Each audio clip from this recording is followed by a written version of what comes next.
유마경 살림뷔페 이 성스럽고도 화려한 이 세계에서 제일 아름답고 근사한 이 법당에서 그 6번째 일단 마지막 뷔페가 되겠습니다. 유마경 문수사리 보살이 병든 보살 유마거사께 문병을 가서 그 문병하는 장면이 계속되고 있습니다. 유마힐의 영접에서 두 분의 고준한 법거량을 우리는 살펴보았고, 또 유마힐의 병의 근원에 대해서 살펴보았습니다. 그런데 유마거사가 계시는 곳에는 시자도 있을 법하고, 또 특히 병든 몸이니까 간병도 있을 법한데 아무도 없어서 문수보살이 유마힐의 시자에 대해서 묻고 있는 장면입니다. 유마힐의 시자 문수사리가 말하기를, 거사씨여, 이 방에는 어찌해서 이렇게 텅 비어가지고 시자도 없습니까? 물었습니다. 여기서 어찌하여 텅 비어서 하는 이 공은 아주 그 의미심장한 그런 속뜻을 가지고 있습니다. 유마힐이 말하되 제불국토도 역부계공이니다. 그렇습니다. 제불국토도 또한 다시 다 비었다. 우리는 반야신경을 방금 봉독했습니다. 그렇습니다. 온 계공이 우리의 숙제인데 그것이 참 쉽게 되질 않습니다. 그래서 온이 몸도 마음도 텅 비다고 하는 사실을 우리가 꿰뚫어 본다면은 도일체고이라, 인간사 모든 문제 모든 고통은 다 해결이다, 그렇게 가르치고 있습니다. 그러나 참 그것이 쉬운 것이 아니죠. 보살행도 사실은 결국은 이 모든 존재의 실상은 공을 바탕으로 하고 있다고 하는 그런 뜻입니다. 여기서 제불국토도 모든 부처님의 세계도 또한 공하다. 나의 정신세계만 공한 것이 아니고 방을 빗대어서 이야기를 하고 있고 국토를 이야기하고 있습니다마는 방이 그 사람의 삶의 모습이요, 국토라고 하는 것은 그 부처님의 삶의 모습입니다. 우리들 보통 사람들의 그 모습도 그 사람 방에 가보면 그 사람을 대강 알 수 있어요.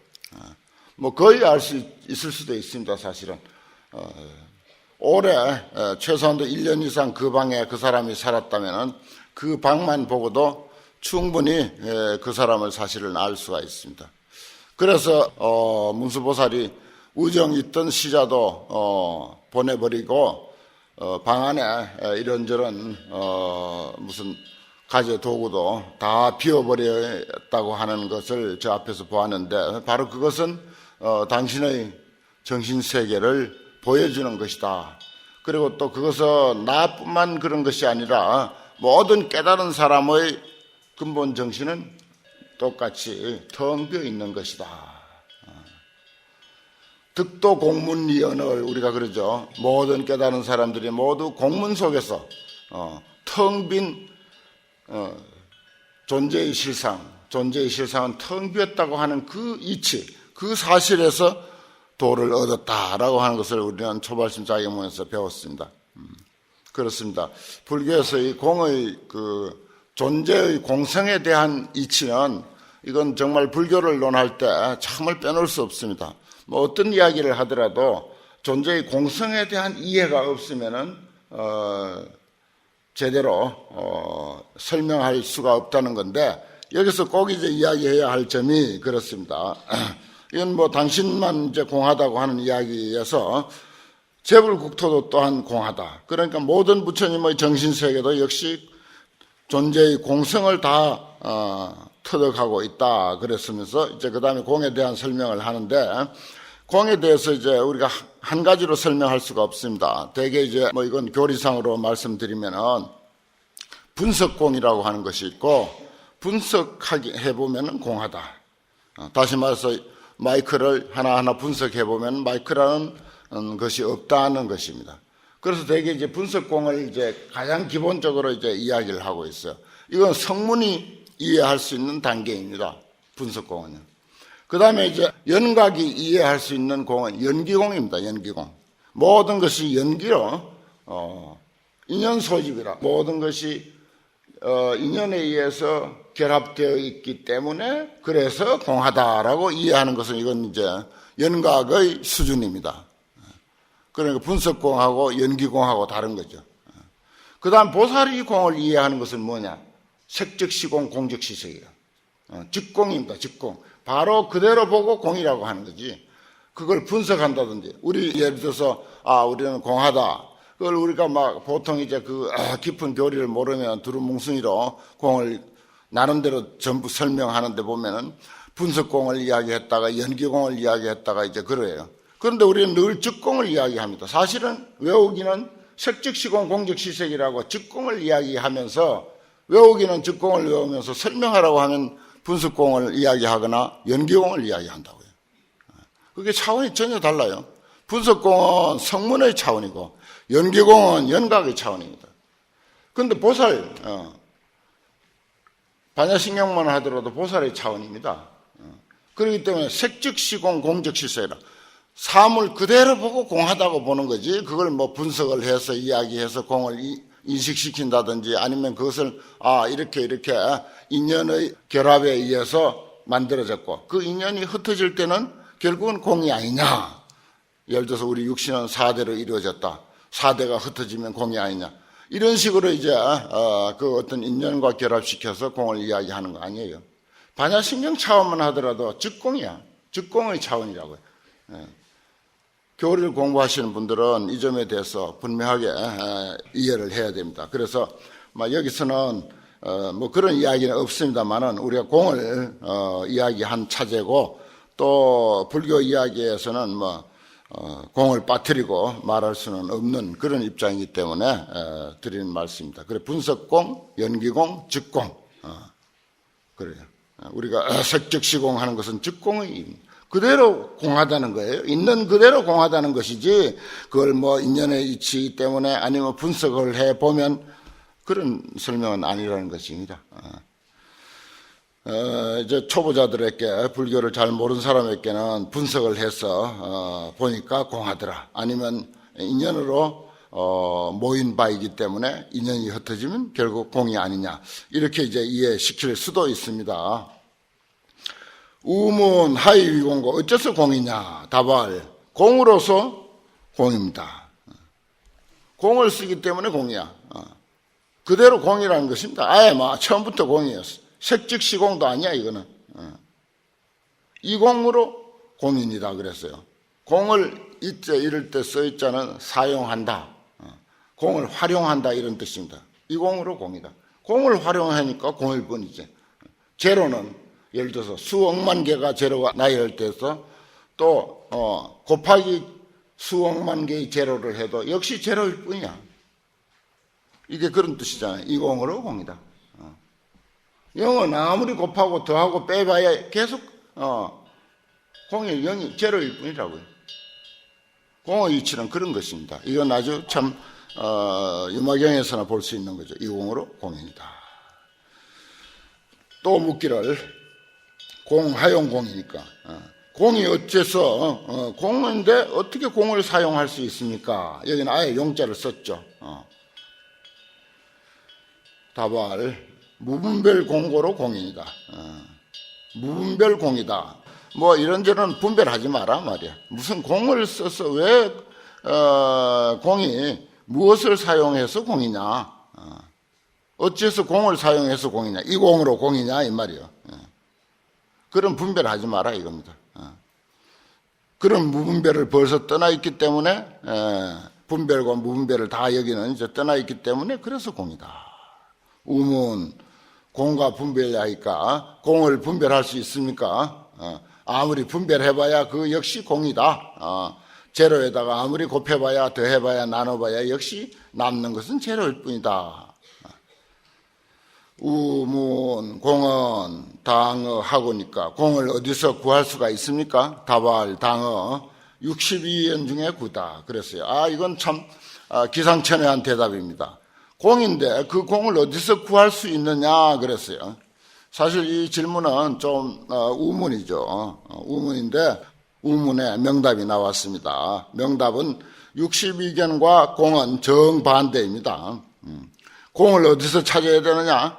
62견, 온갖 삿되고 잡된 개개인의 아집에 의한 좁은 편견에 의한 그런 그 소견들, 이렇게 이제 62견을 말할 수가 있는데, 그런 좁은 편견들은 전부 공이 아닙니다. 공과 정반대의 길을 가고 있는 그런 소견에서 공을 구해라. 거기에 가야 진짜 공을 만날 수 있다. 이런 뜻이 돼버렸어요. 또 묻기를 62견을 당어하고니까 62견을 마땅히 어디서 찾아야 합니까? 이 외도들 62견 아닙니까? 불교와 정반대로 가는 잘못된 소견 62견입니다. 그걸 어디서 구해야 됩니까? 다발, 또 기상천외한 답이 나옵니다. 우리가 보기엔 기상천외하죠. 당어 재불 해탈 중군이다. 모든 부처님의 해탈 속에서 62견을 구해야 된다. 정말 갈수록 보통 중생들의 그 사고로서는 뭐 오리무중입니다.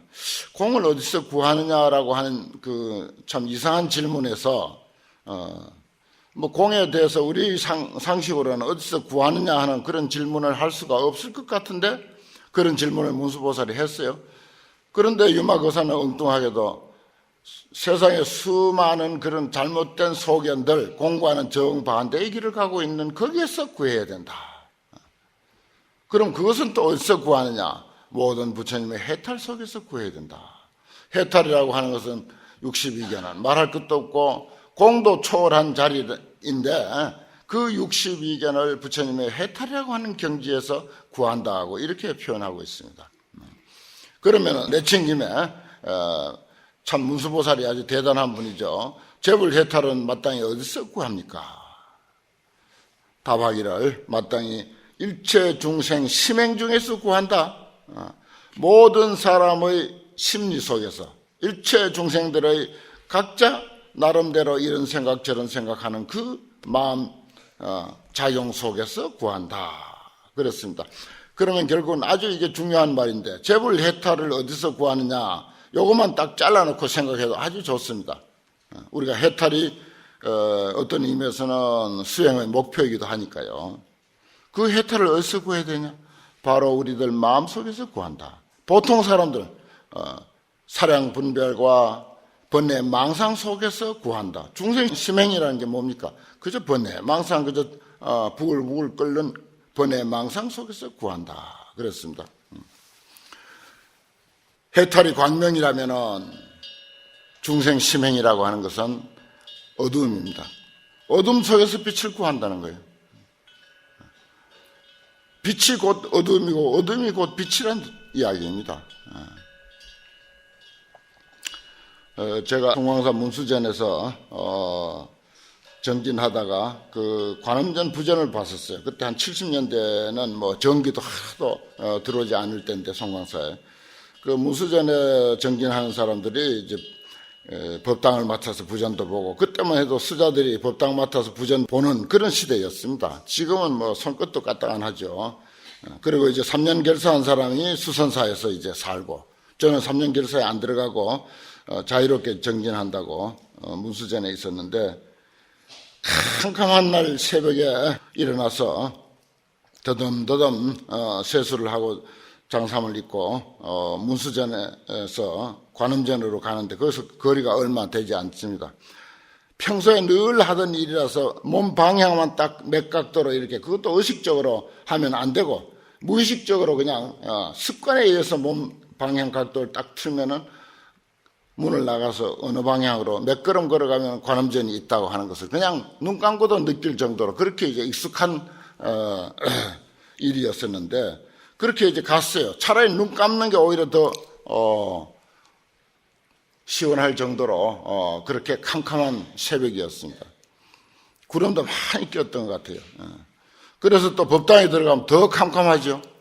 그래서 이제 법당 모서리 문을 딱 이렇게 열고 이제 신발을 벗고 딱 들어가. 모서리 문에서 평소에 이 탁자 중심에 있는 데까지 오려면 또 몇 각도로 이렇게 틀면, 평소에는 이렇게 보고 들어왔지만은 워낙 캄캄하니까 그저 습관대로 몸을 몇 각도로 이렇게, 몇 각도 재일 필요도 없습니다. 그냥 무의식적으로 그냥 이렇게 틀어서 그냥 몇 걸음 좀 걸어서 손을 딱 뻗어서 한 2번만 왔다 갔다 하면 성냥통이 딱 손에 잡히는 그런 정도로 아주 익숙한 그런 일이었어요. 늘 하는 일이니까, 하루에 3번씩 와서 하는 일이니까. 그래서 이제 와서 성냥통을 딱 이제 잡고는 성냥을 딱 이렇게 그었습니다. 그렇게 캄캄하던 법당이 환하게 밝아졌습니다. 정말 눈을 감는 것이 오히려 더 나을 정도로 그렇게 캄캄한 밤이었어요. 그래서 성냥 하나 그었는데 환하게 밝아지더라는 말입니다. 내가 들어올 때 분명히 문을 닫고 들어왔어요. 그 순식간에 성냥을 하나 그는 그 시간에 그 많고 많은 어둠이, 그 무거운 어둠이 빠져나갈 문을 열어놓은 적도 없고 문틈이 생긴 적도 없습니다. 어느 틈도 하나 없었어요.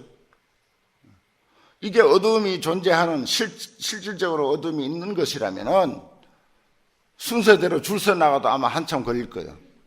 나갈 문도 없고 틈도 없어. 그런데 순식간에 이 어둠은 사라지더라고. 어둠이, 어둠이라는 게 있는 것이 아니구나. 번뇌망상이라고 하는 것이 본래 있는 것이 아니구나.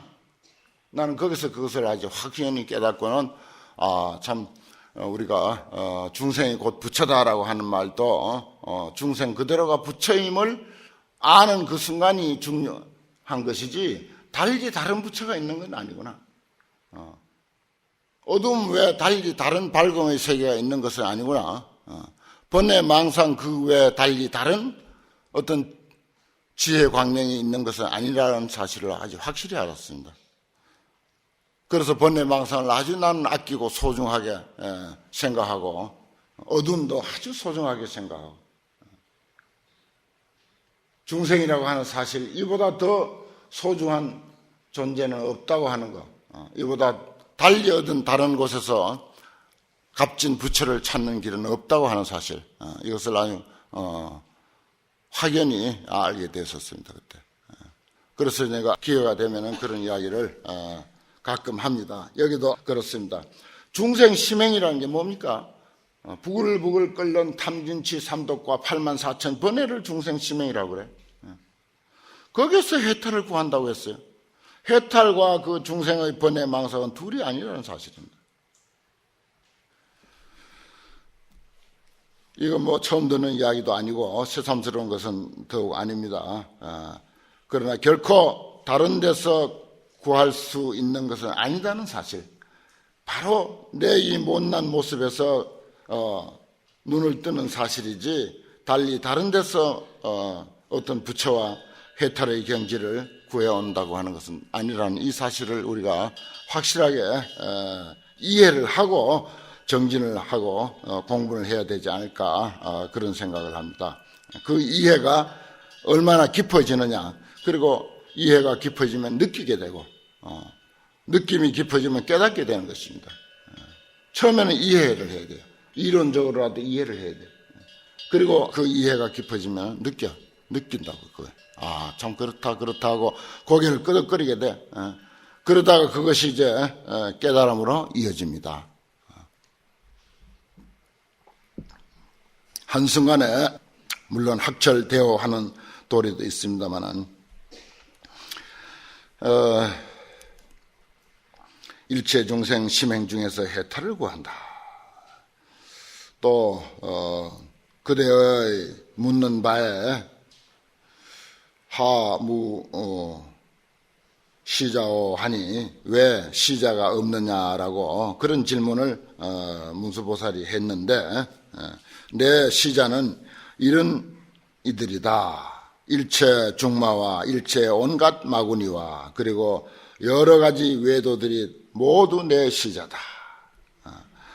나는 시자를 통해서 옷도 입고 목욕도 하고 밥도 먹고 청소도 다 해주고 내가 이렇게 공부할 수 있게 시자가 만들어주고 모든 것을 시자가 다 나 되게끔 시자가 내가 내 되게끔 도와준 사람이다. 그게 시자의 뜻이잖아요. 시자라고 하는 의미가 그거야. 저도 여러분의 시자가 이 자리에 올 수 있도록 모두 도와줘가지고 여기에 왔습니다. 그런데 유마거사는 그런 분들이 가장 나를 잘 돕고 나를 나되게 하고 나를 깨닫게 하고 나를 해탈의 길로 이끈 사람들은 일체 마군과 그리고 모든 외도들이었다. 이런 말입니다. 그러니까 어떻게 외도와 선지식을 또 마군과 선지식을 둘러볼 것이냐? 외도와 마군이를 둘러 못 보는 거예요. 선지식과 둘러 못 보는 거예요. 마군이야말로 진짜 선지식이야. 외도야말로 진짜 나에게 참다운 선지식이라. 법화경 제바달다 보면서도 저 제바달다 만인의 원수 정말 우리는 종이에 붙여불자 하나만 써도 그 종이 함부로 버리지 못합니다. 찌통에 함부로 못 버려요. 잘 태워야지. 또 어쩌다가 마당에다가 땅에다가 예를 들어서 붙여불자를 썼어도 그걸 발로 못 지웁니다. 붙여불자였는데 어떻게 발로 지웁니까? 손으로 곱게 정성스럽게 지웁니다. 이게 불자의 신심이고 불자의 마음이에요. 그런 부처님을 감히 여러 번 살해하기 위해서 시도를 실질적으로 했던 사람이 제바달다 아닙니까? 죽이려고 했어요. 그래서 우리는 영원한 원수입니다. 사실은 어떤 의미에서 보면. 그래서 제일 아주 큰 욕이 불교에서 제바달다 같은 놈, 조다리 같은 놈이라는 이런 욕을 감히 하질 못합니다. 그건 이제 막 볼 때나 그런 소리 하는 거지. 그와 같은 우리 불교계의 철천지 원수인데 그 우리 불자의 원한 관계와 부처님과의 특히 부처님과의 원한 관계를 제바달다 품에서 어떻게 해소를 했습니까? 제바달다 품에서 저 제바달다가 나의 스승이다. 나의 선지식이다. 그리고 제바달다는 앞으로 성불할 것이다. 천왕열애라고 하는 이름으로 성불할 것이다 라고까지 그렇게 이야기하고 있습니다. 사실은 어떤 의미에서 보면은 부처님이 부처가 된 그 공덕도 제바달다일 수도 있어요. 항상 세속에서부터도 서로 라이벌 의식을 가지고 모든 분야에 다 경쟁하면서 성장해 왔잖아요. 어릴 때부터도. 어릴 때부터도 늘 서로 경쟁하면서 성장했기 때문에 어쩌면 제바달다 때문에 부처님이 그렇게 능력 있는 분으로 자랐을 거예요. 얼마든지 실질적으로도 그럴 수가 있습니다. 우리는 번뇌가 있기 때문에 지혜 광명을 얻을 수가 있는 거예요. 사실은 또 탐진치 삼독이 그게 보물이요. 탐진치 삼독 때문에 그 탐진치 삼독을 벗어난 그러한 세계를 우리는 또 경험할 수도 있습니다. 탐진치 삼독이 보물이요. 그러니까 탐욕이 즉시 도다. 진해도 역부영이다. 이와 같은 삼법 가운데 구일체 불법이라 일체 불법이 다 갖춰져 있다. 그것이 사실은 우리로 하여금 수행하게 하고 우리로 하여금 깨닫게 하고 우리로 하여금 인천의 사표가 되게 하는 거예요. 탐진치 삼독이 없으면 그렇게 못합니다. 아시는 대로 늪이 더 아주 시궁창이고 더 아주 혼탁한 진흙일수록 연꽃은 더 아름답게 피지 않습니까? 여기서 참 유마거사답게 일체 중마와 그리고 모든 외도와 나의 시자다. 참 명언입니다. 우리가 이렇게 수용할 줄 아는 그런 그 마음 자세가 돼야 되죠. 소이자오 일체 중마, 거기서부터 줄을 꺼야죠. 그 다음에 이제 중마자는 더 이제 중요한 말, 옛날 조사쌤들이 제일 많이 인용한 글. 중마자는 나악 생사언을 보살은 생사에 이 불사하며 외도자는 나악 재견이 얻은 보살은 재견에 이 부동이니라. 그렇습니다. 참 근사한 말. 명언이 너무 많아요, 이 유마경에는. 온갖 망운이라고 하는 것은 생사를 좋아해. 죽고 살고 온갖 시시비비를 좋아해. 그런데 보살은 그 시시비비와 온갖 갈등과 생사 속에서 그 생사를 버리지 아니해. 즐기는 것하고 버리지 않는 것하고 얼른 생각하면 비슷해 보이죠? 아닙니다. 다릅니다. 전혀. 즐기는 것은 거기에 그냥 묻혀서 취생몽사하는 삶이고, 보살은 그 생사를 이용해서 중생을 제도하는 거예요. 우정 태어나서 우리들과 함께 살면서 우리들과 같이 열반에 들고, 그러한 삶 속에서 온갖 보살행을 하면서 중생들을 건지는 거예요. 그 생사를 안 버려. 생사를 피하는 사람은 외도야. 생사를 피하는 사람은 소승이야. 생사를 떠나서 저 멀리 생사 없는 세계에 살려고 하는 사람은 외도예요. 그리고 그것은 소승 중에 상소승이야. 정말 생사 속에서 온갖 시비 갈등 속에서 함께 더불어 치닥거리를 하면서 거기서 중생들을 건지고 돕는 그것이 보살의 길이다. 그래서 그게 이제 보살은 생사에서 이 불사라. 생사를 버리지 않는다. 외도 나악 재견이었던 외도라고 하는 이들은 여러 가지 소견들, 온갖 잘못된 견해들입니다. 온갖 소견들을 즐겨, 그걸 좋아해. 그런데 보살은 재견의 이 보동이라. 어떤 소견이 나에게 뭐라고 주장을 펴더라도 나는 그에 대해서 꼼짝하지 않는다.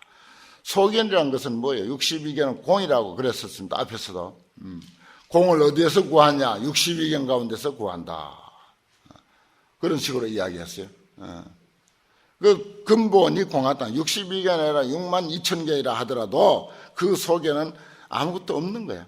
공에서 괜히 한 생각 일으켜가지고 이 주장하고 저 주장하고, 예를 들어서 뭐 우리가 어떤 한 가지 안건을 가지고 논의를 하더라도 사람 따라서 견해가 다르니까 별별 주장이 나오지 않습니까?